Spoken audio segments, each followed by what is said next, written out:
یا بنی اسرائیل اذکروا نعمتی التی انعمت علیکم، اے بنی اسرائیل، اسرائیل کو سمجھ لیجئے یہ مرکب لفظ ہے، اسر اسی سے اسیر بنا ہے، اسیر جو کسی کا قیدی ہوتا ہے، ایل عبرانی میں اللہ کے لیے ہے، اور اسرائیل کا ترجمہ ہے عبداللہ، اللہ کا غلام، اللہ کے ساتھ بندھا ہوا اس کی اطاعت کے قلاتے کے اندر۔ تو یہ اسرائیل یہ لقب ہے حضرت یعقوب علیہ السلام کا۔ ان کے 12 بیٹے تھے، 12 بیٹوں سے جو نسل چلی وہ بنی اسرائیل ہے، انہی میں حضرت موسیٰ کی بعثت ہوئی اور تورات انہیں دی گئی، پھر یہ ایک بہت بڑی امت بنے۔ ان پر 4 ادوار آ چکے تھے قرآن مجید کے نزول کے وقت، 2 مرتبہ اللہ کی رحمت کی بارشیں ہوئیں، انہیں عروج نصیب ہوا، 2 مرتبہ ان کو دنیا پرستی، شہوت پرستی، اللہ کے احکام کو پس و پش ڈال دینے کی سزا میں عذاب کے کوڑے ان پر برسے۔ اس کا ذکر آئے گا سورہ بنی اسرائیل کے پہلے رکوع میں۔ اس وقت جب کہ قرآن نازل ہو رہا ہے، اس وقت وہ اپنے اس زوال کے دور میں تھے۔ حال یہ تھا کہ حضور صلی اللہ علیہ وسلم کی بعثت سے پہلے ہی 2nd ٹیمپل بھی شہید کیا جا چکا تھا، گرایا جا چکا تھا۔ حضرت سلیمان نے جو بنایا تھا ہیکل سلیمانی، جس کو یہ 1st ٹیمپل کہتے ہیں، اسے نیبوکدنضر نے گرا دیا تھا حضرت مسیح سے بھی کئی سو سال پہلے۔ لیکن اس کے بعد پھر یہ رومنز نے سن 70 عیسوی میں حضور کی ولادت سے 500 برس پہلے ان کا یہ یروشلم تباہ و برباد ہوا، اس میں لوگوں کو قتل کیا گیا، قتل عام ہوا، اور 2nd ٹیمپل جو ہے وہ بھی گرا دیا گیا، جو اب تک گرا پڑا ہوا ہے۔ صرف ایک ویلنگ وال ہے جس کے پاس جا کر یہودی جو ہے ماتم کر لیتے ہیں، روتے ہیں، اور اب وہ بنانے پر تلے ہوئے ہیں اپنا 3rd ٹیمپل، اس کے نقشے بن چکے ہیں، بلو پرنٹ بن چکے ہیں۔ لیکن بہرحال جس وقت قرآن نازل ہو رہا تھا یہ بہت ہی پستی میں تھے۔ اس کے بارے میں فرمایا، اے بنی اسرائیل ذرا یاد کرو میرے اس انعام کو جو تم پر ہوا۔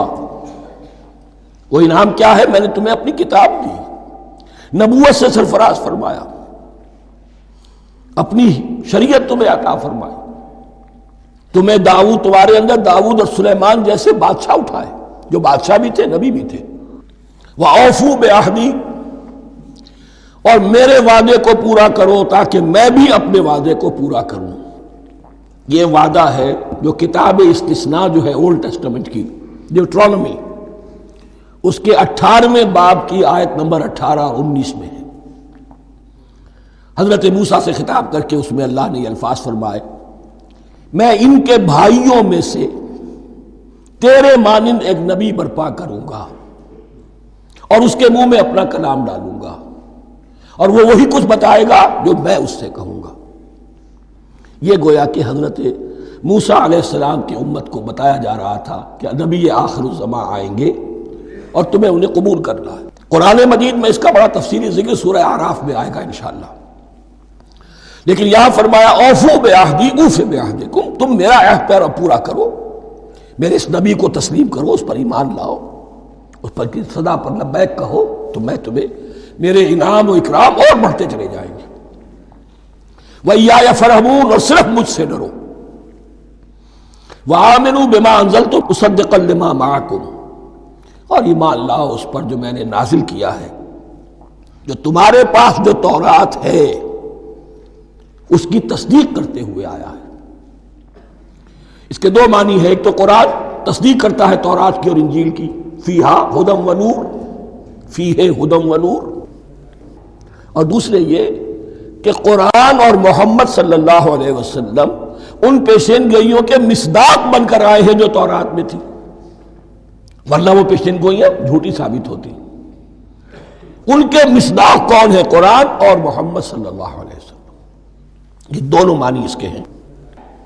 وَآمِنُوا بِمَا أَنزَلْتُ مُصَدِّقًا لِمَا مَعَكُمْ وَلَا تَكُونُوا أَوَّلَ كَافِرٍ بِهِ، اور دیکھو تم ہی سب سے پہلے ان کا کفر کرنے والے نہ بن جاؤ۔ تمہیں تو سب کچھ معلوم تھا، تم تو منتظر تھے، تم تو آخری نبی کے انتظار میں تھے اور ان کے حوالے سے دعائیں کیا کرتے تھے۔ کہ اللہ اس نبی آخر الزمان کے واسطے سے ہماری مدد فرما اور کافروں کے مقابلے میں ہمیں فتح عطا فرما. یہ آئے گا آگے چل کر اسی سورہ بقرہ کے اندر. لیکن اب تم ہی سب سے بڑھ کر کافر ہو گئے، تم ہی سب سے بڑھ کر دشمن ہو گئے. وَلَا تَكُونُوا أَوَّلَ كَافِرٍ بِهِ وَلَا تَشْتَرُوا بِآيَاتِي ثَمَنًا قَلِيلًا. اور دیکھو میری ان آیات کے عوض حقیر سی قیمت قبول نہ کرو. یہ آیات الہیہ ہیں، ان کو رد کر رہے ہو کس لیے؟ ہماری مسندیں، ہماری حیثیت، ہماری چودراہٹیں، کہیں ان پر کوئی آنچ نہ آ جائے. حقیر سی چیزیں، یہ صرف اس دنیا کا سامان، اس کے سوا کچھ نہیں. وَلَا تَشْتَرُوا بِآيَاتِي ثَمَنًا قَلِيلًا وَإِيَّايَ فَاتَّقُونِ. اور صرف مجھ سے تقوی اختیار کرو، میرا تقوی اختیار کرو. وَلَا تَلْبِسُوا الْحَقَّ بِالْبَاطِلِ وَتَكْتُمُوا الْحَقَّ وَأَنْتُمْ تَعْلَمُونَ. اور نہ گڈمڈ کرو حق کے ساتھ باطل کو، اور مت چھپاؤ حق کو، ذرا حالے کہ تم جانتے ہو. یہ بات اچھی طرح نوٹ کر لیجیے. جانتے بوجھتے کر، ایک ہے مغالطے میں کرنا، وہ ضلالت ہے، گمراہی ہے. ایک جان بوجھ کر کرنا، حق کو پہچان کر اسے رد کرنا، یہ پھر اللہ تعالیٰ کے غضب کو دعوت دینا ہے. ریت آف اللہ، اس کے غضب کو دعوت دینا ہے کہ حق کو پہچان کر اس کی نفی کی جائے. وَأَنْتُمْ تَعْلَمُونَ.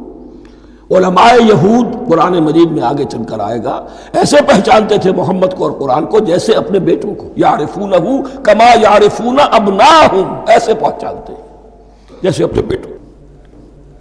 وَأَقِیمُوا الصَّلَاةَ وَآتُوا الزَّکَاةَ. دیکھو نماز قائم کرو، زکوٰۃ ادا کرو. وَارْکَعُوا مَعَ الرَّاکِعِینَ. اور جھکنے والوں کے ساتھ جھکو. یہ اول تو رکوع کو انہوں نے اپنے ہاں سے خارج کر دیا تھا، ثانیاً باجماعت نماز ان کے ہاں ختم ہو گئی تھی. وَارْکَعُوا مَعَ الرَّاکِعِینَ، جماعت باجماعت نماز کی طرف اشارہ ہے. أَتَأْمُرُونَ النَّاسَ بِالْبِرِّ وَتَنْسَوْنَ أَنفُسَكُمْ. کیا تم لوگوں کو نیکی کا حکم دیتے ہو، تقوی کی، پارسائی کی تعلیم دیتے ہو؟ میں کہہ رہا ہوں نا کہ اصل میں مخاطب کون ہے؟ علماء یہود. اس آیت سے ثابت ہو گیا عالم ہمارا بھی جب بھی کھڑا ہوگا اونچے سے اونچا آواز کہے گا، اعلیٰ سے اعلیٰ بات کہے گا. اکثر و بیشتر کا حال یہ ہے کہ ان کا اپنا کردار دیکھیے تو کوئی مناسبت ہی نہیں اس سے کہ جو وہ بات کہہ رہا ہے. جو لوگوں کو دعوت دے رہا ہے اس پر خود عمل نہیں. تو یہی در حقیقت علماء یہود کا کردار بن چکا تھا. أَتَأْمُرُونَ النَّاسَ بِالْبِرِّ وَتَنْسَوْنَ أَنفُسَكُمْ. کیا تم لوگوں کو نیکی کا حکم دیتے ہو اور خود اپنے آپ کو بھول جاتے ہو؟ وَأَنْتُمْ تَتْلُونَ الْكِتَابَ. اور یہ سب کچھ تم کر رہے ہو اس حال میں کہ کتاب پڑھتے بھی ہو، تورات پڑھتے ہو، صاحب تورات ہو. ہمارے بھی بہت سے علماء کا، علماء سو جنہیں ہم کہتے ہیں، حال یہ ہو چکا ہے. خود بدلتے نہیں، قرآن کو بدل دیتے ہیں. ہوئے کس درجہ فقیہان حرم بے توفیق. جو صورتحال ہے صرف قرآن کا متن بچا ہوا ہے، اس کے مفہوم میں، اس کی تفسیر میں، اس کے ترجمے میں تو تحریفیں موجود ہیں، بڑی بڑی تحریفیں موجود ہیں. متن بچا ہوا ہے، وہ اس لیے کہ اللہ تعالیٰ نے اس کی حفاظت کا ذمہ لیا ہے. وَاسْتَعِینُوا بِالصَّبْرِ وَالصَّلَاةِ. اور مدد حاصل کرو دو چیزوں سے، صبر اور نماز. یہ صبر کا لفظ یہاں پر بہت قیمتی ہے، بہت بامانی ہے. علماء سو کیوں وجود میں آتے ہیں؟ جب وہ دنیا کے کتے بن جائیں گے تو دین کو بدنام کرنے والے ہوں گے. بظاہر دینی مناسب ہیں لیکن اصل میں ان کے پردے میں دنیا داری کی جا رہی ہے، صبر نہیں. بس صبر کے ساتھ اور نماز کے ساتھ، اس لیے کہ آپ صحیح راستے پر آئیں گے. اگر کوئی عالم دین لوگوں پر تنقید کرے گا، لولا ینہاہم الربانیون والاحبار، کیوں نہیں روکتے ان کے علماء اور ان کے اولیاء اور صوفیاء ان کو حرام کھانے سے اور جھوٹ بولنے سے؟ اگر کوئی شخص روکے گا اس کو پھر نذرانے تو نہیں ملیں گے، اس کی خدمتیں تو نہیں ہوگی. اگر تو دنیا میں صبر اختیار کرنا ہے تب تو آپ حق بات کہہ سکتے ہیں، اور اگر دنیاوی ایمبیشنز ہیں تو پھر آپ کو کہیں نہ کہیں کمپرومائز کرنا پڑے گا. وَاسْتَعِینُوا بِالصَّبْرِ وَالصَّلَاةِ، صبر اور نماز. وَإِنَّهَا لَكَبِيرَةٌ، اور یقیناً یہ بہت بھاری شے ہے، بہت بھاری شے ہے۔